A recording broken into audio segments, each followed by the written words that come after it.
दोस्तों, क्या आपने कभी सोचा था कि एक समय जिस सरकारी दूरसंचार कंपनी को डूबता हुआ जहाज मान लिया गया था, वही कंपनी आज भारत के सबसे बड़े और भरोसेमंद व्यापारिक घराने के साथ मिलकर वापसी की तैयारी कर रही है।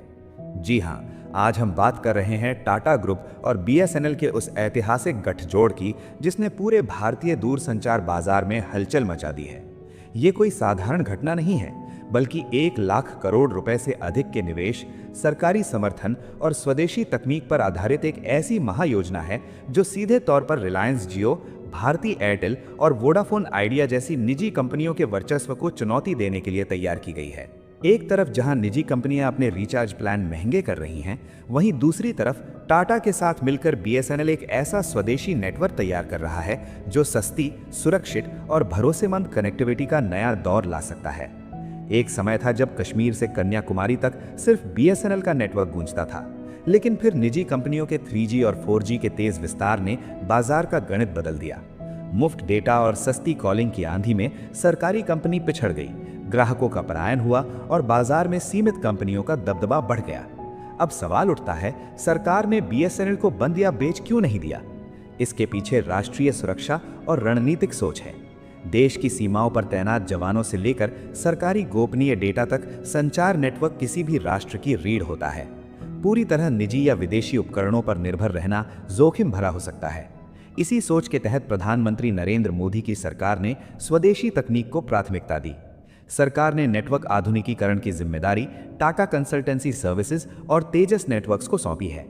पूरे देश में 1 लाख से अधिक नए स्वदेशी टावर लगाने की योजना है, जिनमें हार्डवेयर और सॉफ्टवेयर दोनों भारत में विकसित किए जा रहे हैं। सरकार की ओर से 1,64,000 करोड़ और 9,000 करोड़ रुपए के राहत पैकेज देकर बीएसएनएल की वित्तीय स्थिति मजबूत की गई है।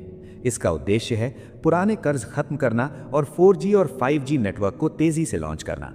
इस रणनीतिक साझेदारी का सीधा फायदा आम उपभोक्ता को मिल सकता है। अगर बीएसएनएल का 4G और 5G नेटवर्क पूरी क्षमता से चालू होता है तो बाजार में फिर से प्राइस वॉर शुरू हो सकता है। निजी कंपनियों को मजबूरन अपने प्लान सस्ते करने पड़ सकते हैं। ग्रामीण भारत, जहां निजी कंपनियां कम मुनाफे के कारण निवेश नहीं करती, वहां भी हाई स्पीड इंटरनेट पहुंचने की उम्मीद है।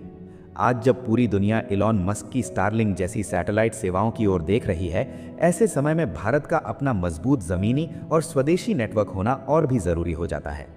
टाटा और बीएसएनएल मिलकर भविष्य के 6G नेटवर्क की नींव रखने की दिशा में काम कर रहे हैं। अगर ये मॉडल सफल होता है तो भारत इस स्वदेशी तकनीक को अन्य विकासशील देशों को निर्यात भी कर सकता है। कुल मिलाकर ये डील सिर्फ 2 कंपनियों का समझौता नहीं, बल्कि डिजिटल आत्मनिर्भर भारत की दिशा में एक बड़ा कदम है। अगर आप भी मानते हैं कि ये कदम देश के लिए गेम चेंजर साबित हो सकता है तो कमेंट में ज़रूर बताएं। दोस्तों, ये वीडियो आप देख रहे हैं अपने चैनल हाइपरटेक आकाश पर।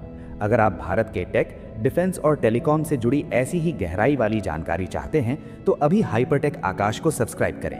मिलते हैं अगले वीडियो में नई जानकारी के साथ। तब तक के लिए जय हिंद।